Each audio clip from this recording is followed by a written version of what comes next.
할렐루야. 오늘 드렸던 찬송처럼 주 안에 있는 나에게 뭐가 있으랴? 딴 근심 있으랴 그랬습니다.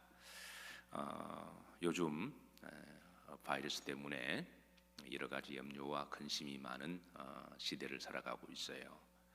그래도 주 안에 계셔서 이 근심을 이기시기를 바라고, 때로는 우리가 걸어가는 길이 멀고 험하다고 할지라도 또 주님만 따라가는 하루가 되시기를 주의 이름으로 축복합니다. 중보기도 제목 한 세 가지만 드립니다. 첫 번째, 코로나 바이러스로 확진되어서 힘들게 하루하루를 지내시는 환우들을 위해서 빨리 면역력을 통해서 완치가 될 수 있도록 기도해 주시고, 또 백신이 하루 빨리 개발될 수 있도록 의술의 달란트를 주신 이들에게 항체가 개발될 수 있도록 기도해 주시기를 바랍니다. 그리고 우리 영일 성도님들을 위해서 기도해 주시기를 부탁을 드립니다. 자, 오늘 말씀은 엘리후의 네 번째 변론 중에 이제 하나님의 섭리관 네 번째 말씀입니다.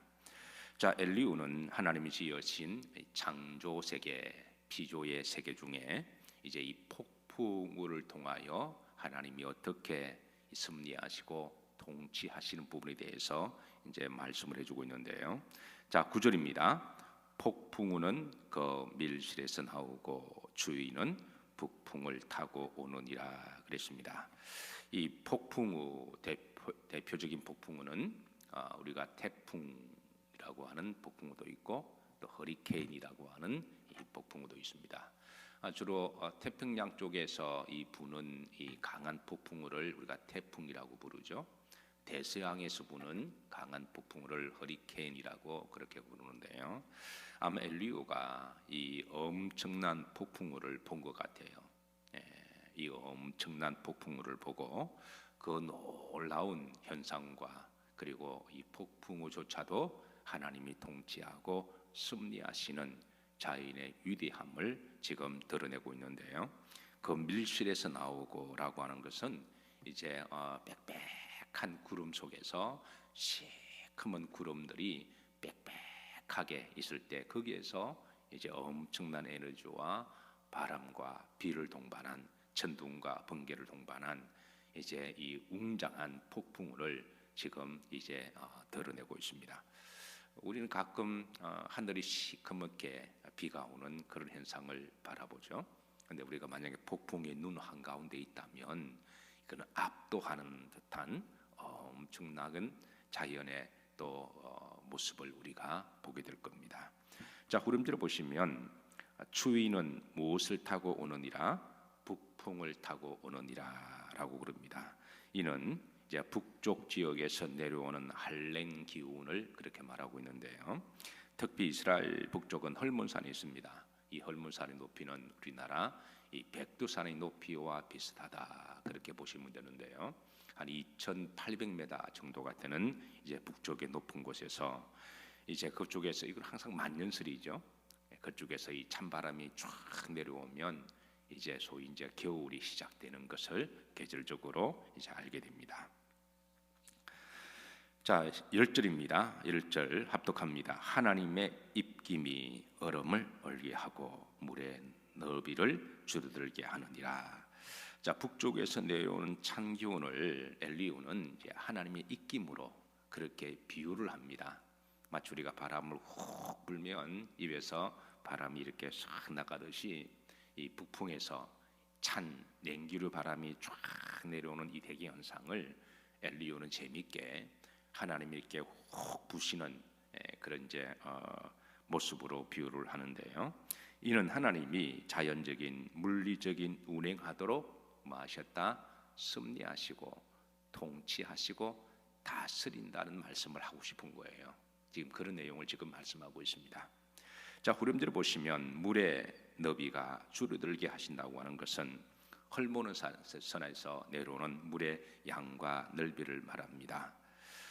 겨울에는 눈이 얼어서 적은 양의 물을 흘러 내려보내지만 또 봄이 되면 물이 녹게 되면 그 물이 이렇게 좀 많은 양으로 흘러 내려오죠. 여름은 말할 것도 없고요. 그리고 헐몬산 그 줄기에서 쭉 내려오는 그 물로 말미암아 이제 물이 공급되어지는 그 주변에 나무도 살고 땅도 살고 각종 생명도 이렇게 살게 되는 자연 현상을 이야기하고요. 그 밑에 좀 더 내려오면 이제 갈릴리 호수가 그 헐몬산에 그 물로 말미암아 형성이 되어지고 이스라엘 전 지역에 이제 생명수를 공급하게 됩니다. 자, 중요한 것은 이런 자연적인 물리적 원리를 만드신 분은 누구시다? 하나님이시다. 하나님이시다. 자, 우리가 이것을 잊으면 안 됩니다. 이거는 우리가 뭐 자연과학 시간도 아니고 이런 원리를 만드시고 그대로 될지니라 보기에 좋았더라. 이렇게 하도록 만드신 분이 누구시다? 하나님이시다. 11절입니다. 또한 그는 구름에 뭐를 실으시고 습기를 실으시고, 이 물이 구름이 되고 또 구름은 습기로 또 물로 구성되어 있죠. 이는 물의 기체화 현상을 말씀하고 있습니다. 자, 그다음 보시면 그의 번개로 구름을 흩어지게 하시느니라.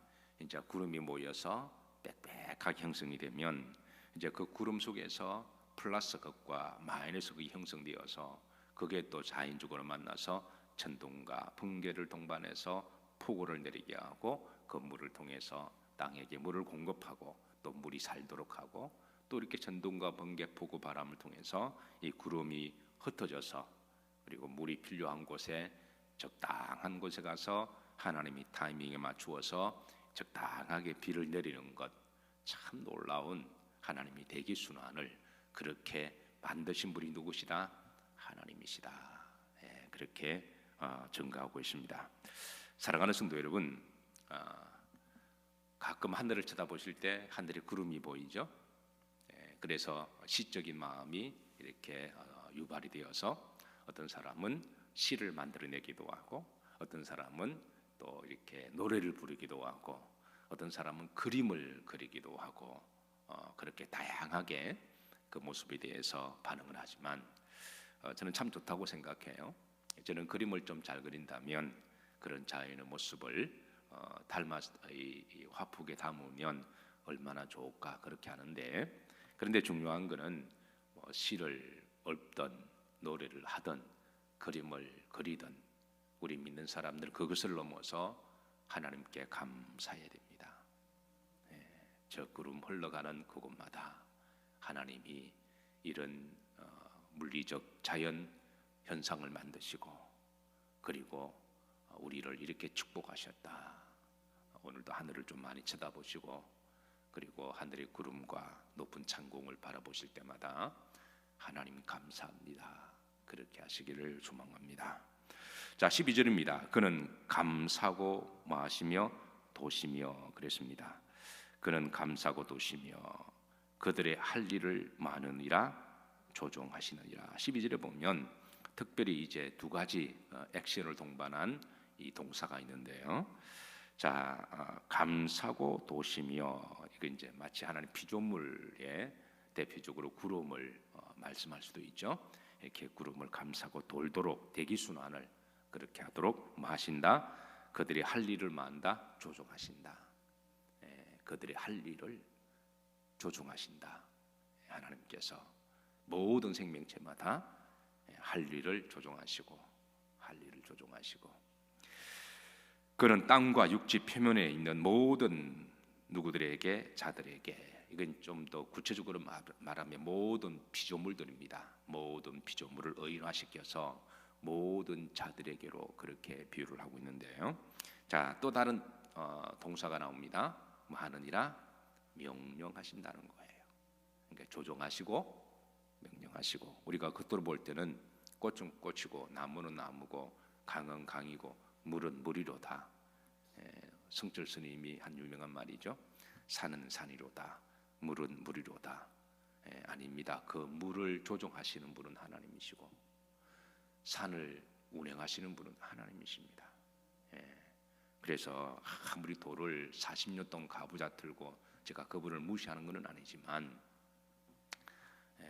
아무리 가부좌 들고 산을 째려보고 물을 째려보고 너가 뭐냐 물어봐도 답을 알 수가 없어요.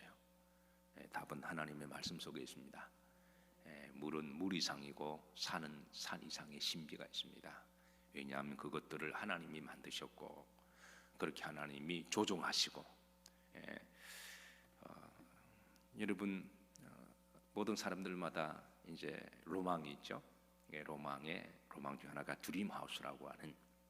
그래서 많은 사람들이 가장 좋아하는 드림하우스는 이제 그 산도 보이고 그리고 하늘도 보이고 꽃들도 보이고 그래서 창문을 보면 사계절이 산을 통해서 봄, 여름, 가을, 겨울이 그런 한 폭의 그림이죠. 움직이는 그림들이지 않겠습니까? 그래서 벤치나 테라스에 앉아서 이렇게 산 아래로 봄, 여름, 가을이 주는 그 산의 그 풍미를 즐기고 또 차 한 잔을 마시면서 그런 집들을 다들 이렇게 로망을 하시는 것 같아요. 근데 여러분 계절마다 이렇게 산들이 바뀐다고 하는 것, 산들이 살아있다고 하는 것 얼마나 신기하고 놀라운가요. 그렇게 조종하시고 살아있도록 명령하시는 분은 누구시다? 하나님이시다라는 겁니다. 그래서 우리가 산을 볼 때마다 하나님께 무한 감사를 드려야 됩니다. 아 좋다 이렇게 끝낼 문제가 아니라는 거죠.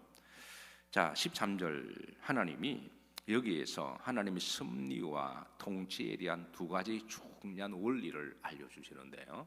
참 놀라운 말씀입니다. 자 한번 합독하면서 한번 찾아보시기를 바랍니다.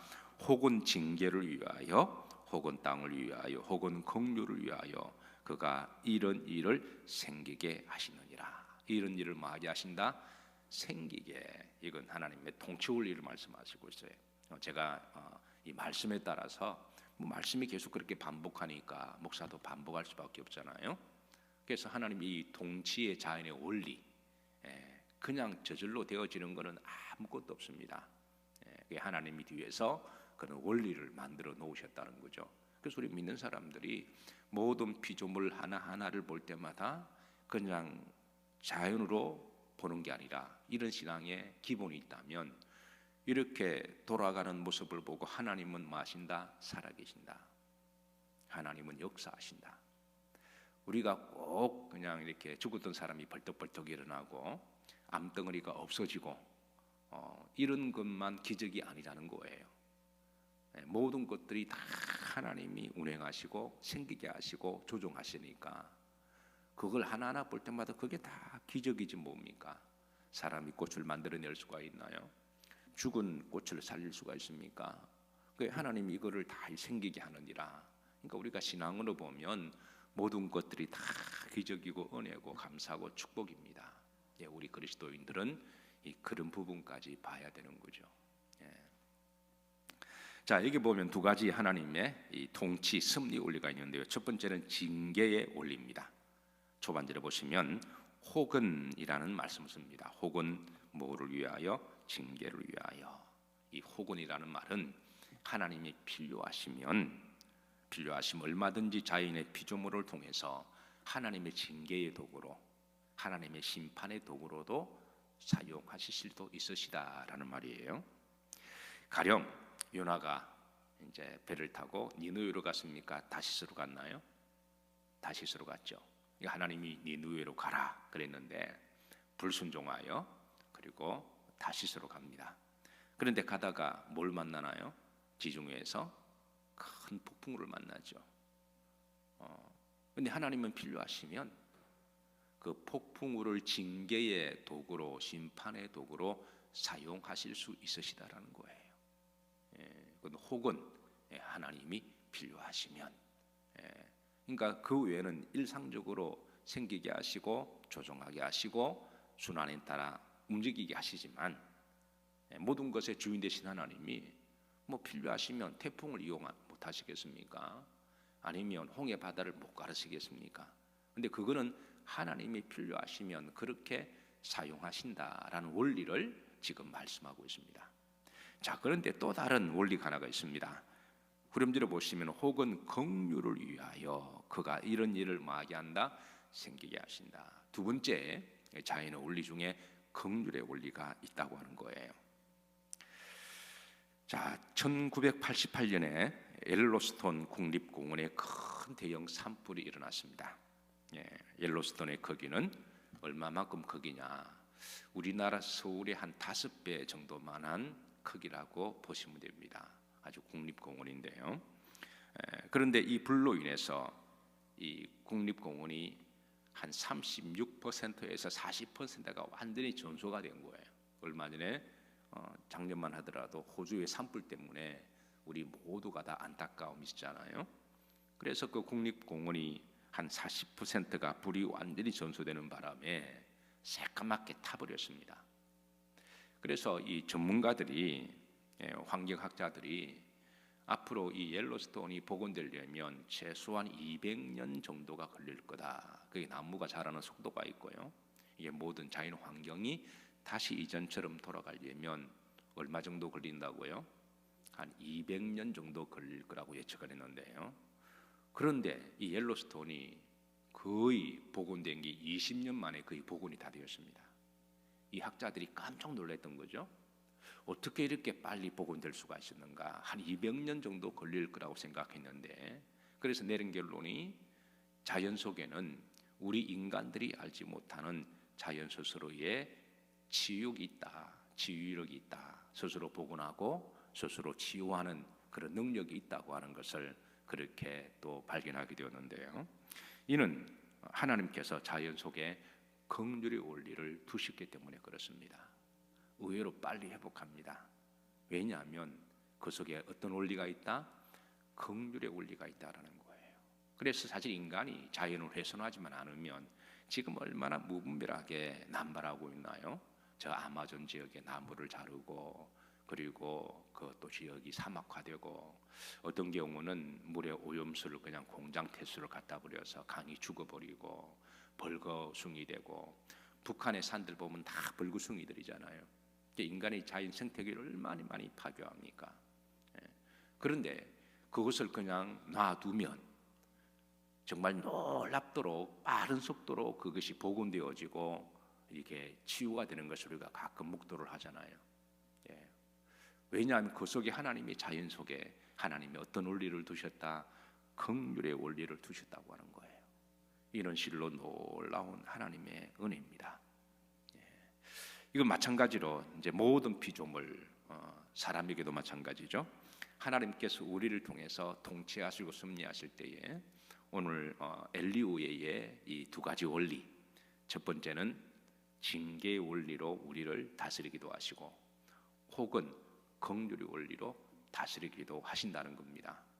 예컨대 제가 요나의 예를 다시 들도록 하겠습니다. 자, 요나가 하나님의 명령을 불순종하고 다시스로 갈 때 하나님이 태풍을 통해서 징계를 내리신 거죠. 이게 징계의 원리입니다. 자, 그런데 하나님이 요나에게 태풍을 통해서 징계하실 때에 하나님이 궁극적으로 요나를 죽이기 위하신 것입니까? 아니면 요나를 깨닫게 하시고 요나를 다시 쓰시기 위함이신가요? 요나를 깨닫게 하기 위함이죠. 그러니까 징계가 목적이 아니라 그 속에 하나님의 회복이 있고 하나님의 긍휼이 있다고 하는 거예요. 그래서 하나님은 요나뿐만 아니라 저 니느웨 도성에 있는 12만 명의 생명을 살리기 위함도 그 속에 들어가 있는 거고, 사람뿐만 아니라 가축도 하나님이 아끼시고 사랑하신다, 그렇게 말씀하고 있습니다. 요나 4장 11절에 보시면, 자, 하물며 이 큰 성읍 니느웨에는 좌우를 분별하지 못하는 자가 몇 명이요? 12만여 명이요, 그랬습니다. 가축도 많이 있나니 내가 어찌 뭐하지 아니하겠느냐? 아끼지 아니하겠느냐. 그러니까 요나가 불순종하고 딴짓할 때 요나를 하나님이 태풍을 통하여 징계하신 것은 징계 자체가 다가 아니라 그것은 요나에게 긍휼의 은총을 베푸셔서 요나도 깨닫게 하시고 살리고 세워주시기 위함이고, 요나뿐만 아니라 저 니느웨 도성에 있는, 겉으로 보면 악과 독이 가득한 백성들이죠. 우상 숭배하고 정말 악한 사람들입니다. 그런데 그 악한 자들에게도 하나님이 긍휼의 원리로 그렇게 구원하길 원하시는 것, 이게 하나님의 긍휼의 원리입니다. 그리고 하나님은 사람뿐만 아니라 가축도 내가 아낀다. 가축뿐이겠습니까? 이게 다 하나님이 만드신 거잖아요. 그래서 하나님이 대초에 에덴 동산에서 생육하고 번성하고 정복하고 다스리라, 이 말은 잘 매니지먼트 하라는 것이죠. 하나님이 만드신 모든 것들을 다 귀하게 소중하게 여기고 함부로 인간의 탐욕을 위해서 남발하거나 그리고 착취하거나 자연 생태계를 훼손하지 아니하고 그것을 잘 보존하고 모든 생명들을 귀하게 여기는 것, 이게 도 닦은 사람들이 하는 게 아니라 하나님의 창조의 원리를 아는 사람들이 하는 신앙적인 삶의 형태를 이야기를 하는 거죠. 그래서 이런 것들을 하나님께서 아끼신다. 이것은 하나님의 긍휼의 원리라고 하는 것이죠. 그래서 우리가 앞으로 우리가 자연 피조물을 보면 하나님의 두 가지 원리, 그렇게 자연의 물리적인 현상대로 돌아갈 수 있도록 섭리하시고 통치하시도록 하시고, 필요하시면 그것을 하나님이 징계의 도구로도 쓰시기도 하시고, 그리고 또 하나님은 그 속에 긍휼의 원리를 두시고 그래서 사랑으로 움직이신다라는 것을 우리가 깨닫기를 소망합니다. 근간에 코로나 바이러스 때문에 우리가 여러모로 지금 염려하고 인류가 어려움을 당하고 있는데요. 근데 이 코로나 바이러스도 오늘 엘리후의 이 하나님의 이 통치의 이 이제 말씀에 적용을 시키면, 하나님이 이 바이러스를 통해서도 인간의 욕심과 탐욕과 무지와 더러움으로 말미암아 하나님이 징계의 도구로도 쓰실 수도 있으시고, 그런 하나님이 징계 자체가 목적이 아니라 이를 통하여 깨닫게 하시고 우리가 회개하게 하시고 특별히 우리 믿는 사람들을 위해서 기도하게 하시고, 또 하나님의 또 다른 예상치 못하는 하나님의 긍휼의 원리가, 하나님이 또 이런 것조차도 협력하여 선을 이루셔서 하나님이 또 다른 한쪽에는 하나님의 좋은 선하신 일들을 이루어 가신다고 저는 확실하게 믿습니다. 세상 사람들이 볼 때는 그걸 이제 저주에 대한 것만 이렇게 보지만 그렇지 않습니다. 하나님은 때로는 악인을 심판하실 때 악인을 통하여 악인을 심판하기도 하시고, 또 이 자연을 통해서 징계하기도 하시고, 그래서 하나님은 항상 선한 뜻을 가지고 계시는 줄로 믿으시기를 바라고, 우리가 해야 될 뜻은 그 하나님을 전적으로 신뢰하고 이런 가운데 중보기도 하고 너무 염려하지 마시고 불안해하지 마시고 최대한 조심하시되, 오늘도 주 안에서 딴 근심이 있으랴 주님을 찬송하면서 때로는 내 앞길 멀고 험해도 나 주님만 뭐하리? 따라가리. 뭐 한 10분만 지나면 다 잊어버려요. 나 주님만 따라가리. 오늘 하루도 말씀의 영성으로 살아가시기를 주의 이름으로 축복합니다. 기도합니다. 하나님 감사드립니다. 한날의 첫 시간을 주의 전에서 예배드리게 하시고 주의 말씀 듣게 하시고 순종하게 하옵시고, 오늘도 주신 사명대로 살아가게 하옵시고, 우리 영일 모든 가족들을 평안하게 하옵시며 건강하게 하옵시고 성령으로 충만하게 오늘 하루도 인도해 주옵소서. 예수님 이름 받들어 축복하며 기도하옵나이다. 아멘.